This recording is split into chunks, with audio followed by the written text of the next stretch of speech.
Hey, what is up? Welcome to this episode of the Entrepreneur to Entrepreneur podcast. As always, I'm your host, Brian Lofermento, and I always wonder what goes into advertising. What makes some forms of advertising so effective? Is it the words? Is it the stories? Is it the visuals? Is it the creative? Is it the distribution? Is it the emotions that it invokes in the viewers, in the readers? Well, it's probably all of that, and that's why I'm so excited for all of us to learn firsthand from an incredible entrepreneur that not only do I love this guy's subject matter expertise when it comes to advertising, but I also love his entrepreneurial backstory. So there's a lot that we're going to get into with today's guest. So let me introduce you to Tyler Martin. Tyler is the owner and founder of Tyler Martin and Associates Advertising. Founded in 2023, he started his business out of the need to create his own internship in his senior year of college after applying to all the big advertising agencies with not even as much of a rejection letter. He found it himself in a tight spot.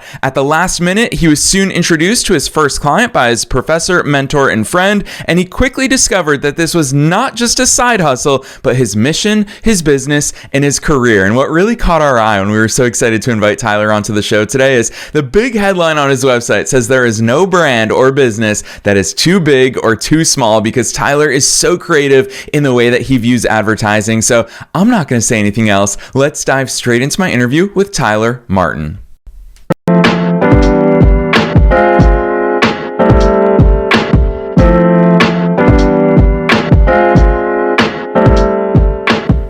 Tyler, I am so pumped that you're here with us today. First things first, welcome to the show. Thank you. Yeah, happy to be here. Heck yes. Well, I'm excited. You already heard me tease. Not only do I want to get into your subject matter expertise, but also your entrepreneurial journey. So let's start with you. Take us beyond the bio. Who's Tyler? How'd you start doing all these cool things? Yeah, of course. I would say the best place to start would be senior year of high school. Started out as my high school spirit shop marketing manager. Did that for a whole school year. COVID happened. But it was in that time I realized very quickly, oh, this is actually something I can do with my life. And going through that, there's not much to really, you're learning on the spot.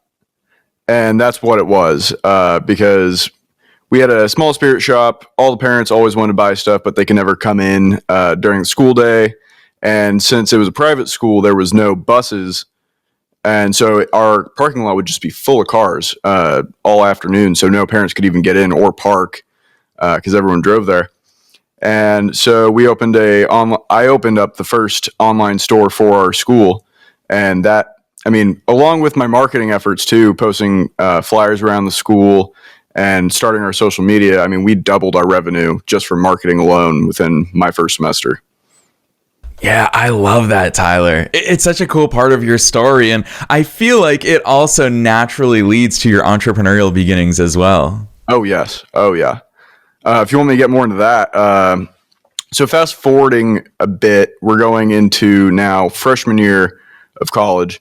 We started out, I was in my marketing classes, and I felt like I just wasn't getting enough. And so I wanted to learn more outside of the classroom. And I remember that Christmas, I got my first book on advertising. It was something I really wanted, and it was called Ogilvy on Advertising.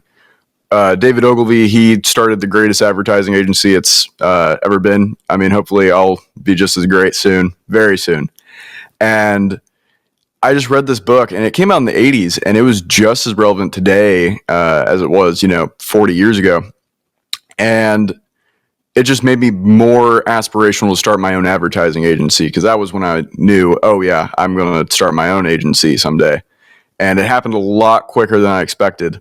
Then fast forwarding a little bit forward, we're now in junior year of college, and internships are a big deal in business schools at every university. And to the point where you actually feel like you're kind of a failure if you don't get an internship. And so I am interviewing with every major agency, actually got an offer from a very large one for an internship that summer going into my senior year. And well, the problem was for the last 2 years, every agency has been in massive layoff mode. Every position, all the account managers I know at every major agency like VML, Ogilvy, and Leo Burnett, they're all talking about layoffs. I mean, it's not even worth applying right now because you're just not going to get a response, which is what I got mostly from the agencies and internships. And so, yeah, we're now in the summer, going to my senior year. I need an internship. I'm freaking out. And so after so many failures, I just sit down with my professor who I'm really close with. We met every week. And she was like, I think I know someone. And so she then got me in contact with a pediatric brain cancer foundation based in Wamego. And they're a national pediatric brain cancer foundation. I mean, they're raising money with Amazon. They know there was always name dropping with that client, which I thought was interesting. We got invited to the White House for the Moonshot Forum that September, which was absolutely awesome. Probably the highlight of my summer that year. But it was working with that client. I was working 60-hour weeks. I mean, it was go from 7 a.m. till 10 p.m., 5 days a week. And honestly, most weeks, 6. But we ended up having our 5K as a fundraiser that summer, and we raised $50,000 in one day. So it was go from the beginning. Yeah, Tyler, there's so many elements here that I want to go deeper into because you shouted out David Ogilvy. And I will admit, as someone who, similar situation to you, I started my first business as a teenager. It was the summer after freshman year of school when I was just like, there's got to be more productive ways to spend my time. And rather than listening to professors talk about hypothetical businesses, let me actually go forth and start a business. And what I've observed over the past 17 years of my entrepreneurial journey is that certain elements of starting a business have gotten easier. For example, Canva didn't exist when I started my business. You had to actually fire up Photoshop or hire someone who knew what they were doing from a graphic design perspective. And I see that in your world, is that in the advertising world, it's gotten easier. People can launch a Facebook ad campaign by just firing up Canva and having a bunch of templates. But what I really appreciate about your approach, Tyler, is that you don't care about all the flashy stuff. You're not leveraging all these Canva templates. You are getting down to the fundamentals of what advertising actually is. Strip away all that stuff for us, and I really want you to shed some light on what actually is advertising. What are those foundational elements? Yeah, of course. I mean, to start at the very basics, which this is textbook knowledge here, you got your 4 Ps: price, product, placement, promotion. And on top of that, you still have also, the psychology of the consumer. You always need to be considering what your consumer needs and also what they want. And it's a matter of, let's go back to the question real quick. Yeah, let's strip away all the superfluous stuff from advertising because everybody always wants to talk about creatives and firing up Canva. They want to talk about conversion metrics and conversion optimization. But obviously advertising, it really starts with the foundational elements that you pull in. You always want to put, and I learned this from David Ogilvy reading his book, but you always want to inject an element of story into anything you create. And if you can do that, it helps from a psychological perspective. It helps the consumer actually see themselves, especially if it's a product that they wear, if that makes sense. Not necessarily clothes, but things that helps them add to their internal persona, if that makes sense. Yeah. And yeah, of course. Yeah, no, I just want to also go into those ingredients of storytelling because I think that we hear that word, but I don't think enough people embrace what goes into that. Yeah. I mean, it's when it comes to storytelling, there's always in English class, you learn about there's a story arc and there needs to be a problem and then there needs to be a solution for that. And your product needs to be that solution. And if they can also see themselves being the ones solving that problem with your product, it makes them infinitely more likely to buy. Let's talk about where that story goes then, because that's a lot of emphasis on our story. And having checked out your work as much as I have, I think it's cool because to me, it seems like the story shows up everywhere, from the creatives to the messaging to the words to all of that. What do we do with that story? And actually, I really want to, because Tyler, I know that you crush it when it comes to storytelling. Where do these stories come from? I have found, and I talk to entrepreneurs for a living, entrepreneurs often look inwards for our stories, but you've already talked about first think about what your customer wants and needs. How much of our story is about us versus or I don't want to say versus, alongside our customers? Yeah. I would say the best story you can tell for a business, especially when it's a mom and pop restaurant. For example, one of the commercials you probably saw from my website was for my grandmother's restaurant. And if you can tell the story of when the owner's passion for that business, but also how it can help the consumer, it helps a lot. Yeah, obviously listeners haven't seen that. I love the personal ties that you have to that particular video. Talk to listeners about how that shows up. I think that is such a great example of your advertising in action. So giving an example would be, my grandmother, she started her restaurant mostly, as a need. At the end of the day, she started her restaurant as, you got to pay the bills. But if you can add let's say you start a restaurant and, we started this restaurant to support our family. But actually, I think a better story than that commercial would actually be my first client, which was that Pediatric Brain Cancer Foundation. I think that actually applies a lot better here now I think about it. But they started their foundation because their son had cancer, which a lot of these foundations started because the owners of these foundations had a child who had brain cancer, specifically DIPG.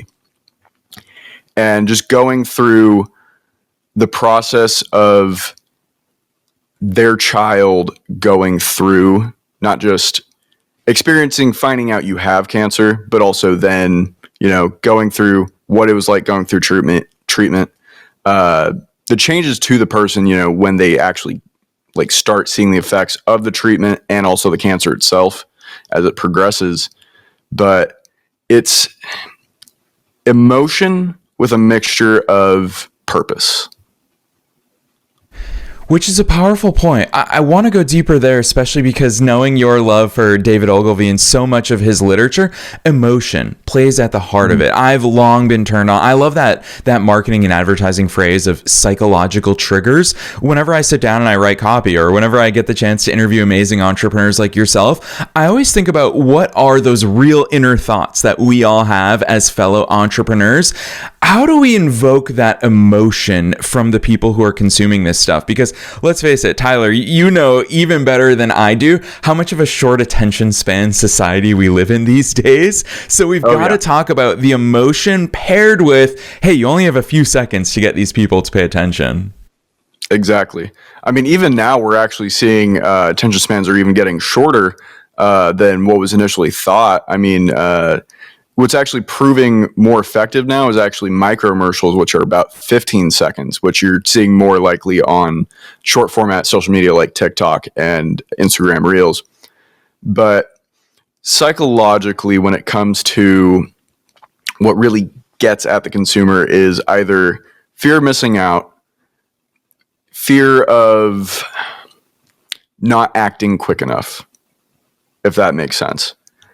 And you want them to feel not necessarily pain, but empathy.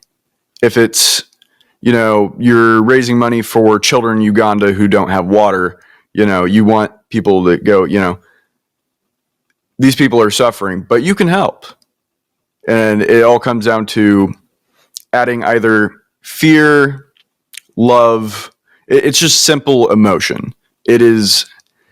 It's more simple than it really sounds. It's, you're placating to love, fear, anxiety, but if you can also, if there's fear, like I said, with problem solving in the commercial, with insurance, you want the fear of, if I don't protect my family, oh no, what's going to happen? Well, You also want to add in a emphasis of adding comfort. You see it a lot with State Farm, and actually more so Nationwide. They have that beautiful jingle, "Nationwide is on your side." And, you want to show that things are going to be okay with our product.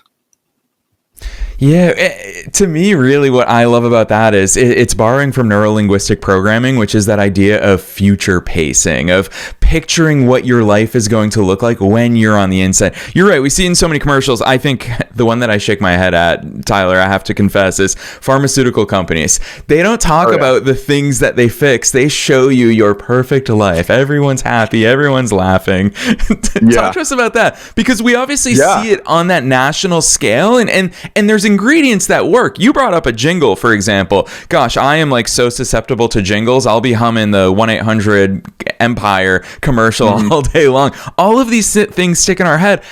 Obviously, they're effective to an extent, but for us as small business owners, should we be trying to replicate this stuff we see at the macro level? Is it works at a certain scale? I'd love some of those insights. Yeah, so that's my biggest gripe with pharmaceutical ads, is that it's all essentially the same ad, which at the end of the day, it's doctors pushing those prescriptions. But there is a problem when every single ad for not necessarily the same product, but it achieves the same effect, which is, your health. If every commercial looks the same, they all say nothing. And that's when, actually, if I were working in pharmaceutical advertising, I would try to find a way to go in a different direction with that. What that would look like, it would come down to, long strategy planning. But you need to say what no one else is, if that makes sense. Yeah, it definitely makes sense, especially because Seth Godin, David Ogilvy, you talk about, that's like one of the OGs of all things advertising. For me, when I got into the world of digital marketing, Seth Godin was one of those OGs for me. And I always think about that quote that I heard from him where he said, everyone is not your customer. And I think businesses like to believe that everyone's our customer. And we like to believe that if we had a Super Bowl ad, 350 million Americans would be interested in what it is that we have to say. But obviously, so much of it is about understanding who your audience is and speaking directly to that audience. And Tyler, you showcased that for us today in this episode, as so many of your answers keep coming back to think about your customer, think about the person you serve. What does that look like on your end? How can we get into the minds of our customers in order to extract that valuable information that will help us to put the strategy together? Yeah, of course. Well, it's all about touch points. Touch points are any point in time or place where your customer interacts with your business, whether it's online or actually in store. And the best thing, if I were a business owner, I would sit down in the business. Let's say I was going to a restaurant and I owned a restaurant. You would want to basically experience what it is like for your customer. How long does it take for, their food to arrive? And you just want to make sure it is the best experience that the customer can have as possible. Minimum wait times. I would say a good example of this was Jeff Bezos when he was in his early, I would say his first 10 years of running Amazon, after Amazon really took off, was that they had a problem where they were promising short wait times for customer service, but in a board meeting, they actually called their customer service line and they ended up waiting like 30 minutes. And, it's not good to promise, minimum wait times and then realize that's not actually what's happening. So it comes down to the actual execution of your service. I like that. If your promise is good and your service is good, it makes marketing a lot easier.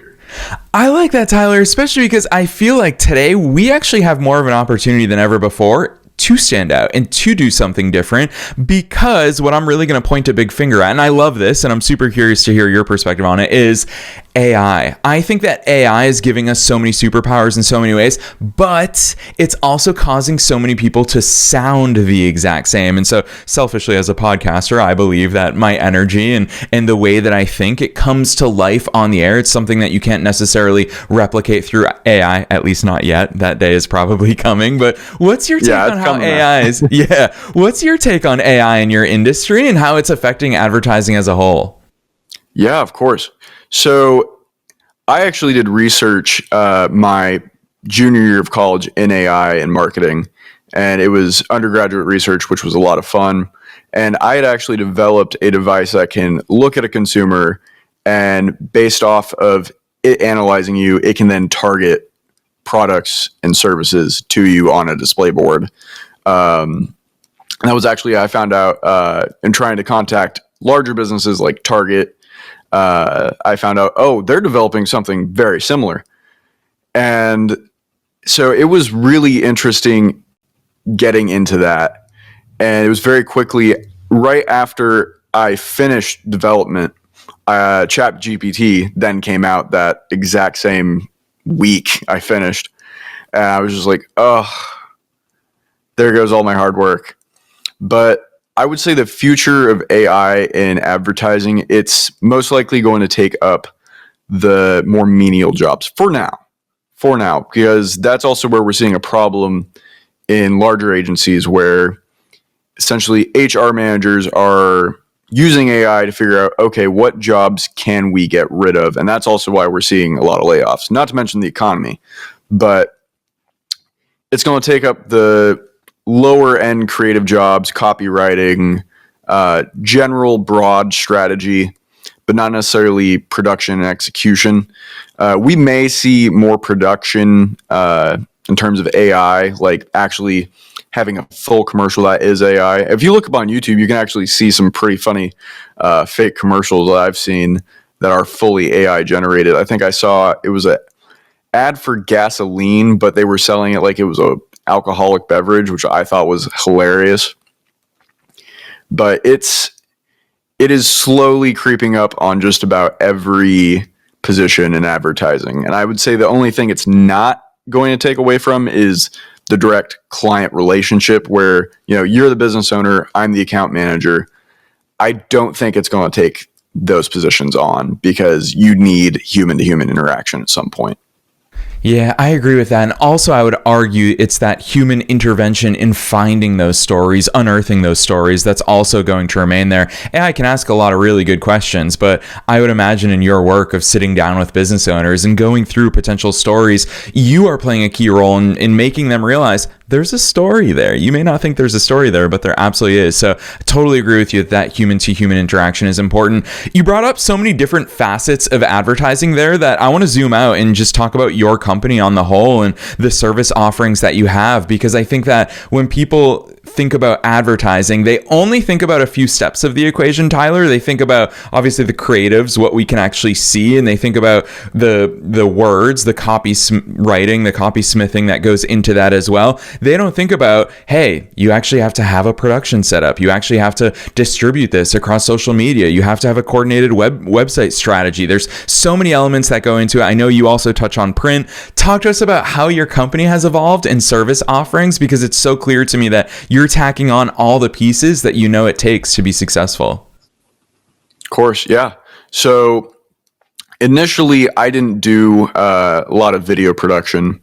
With my first client, we mostly did just print, social media, and photography. And that helped a lot. But that whole time while I was working on that client, I knew at some point we needed to incorporate video. And as a business, I needed to incorporate video, not just for that specific client, but all my future clients after that point. And that's the great thing about production.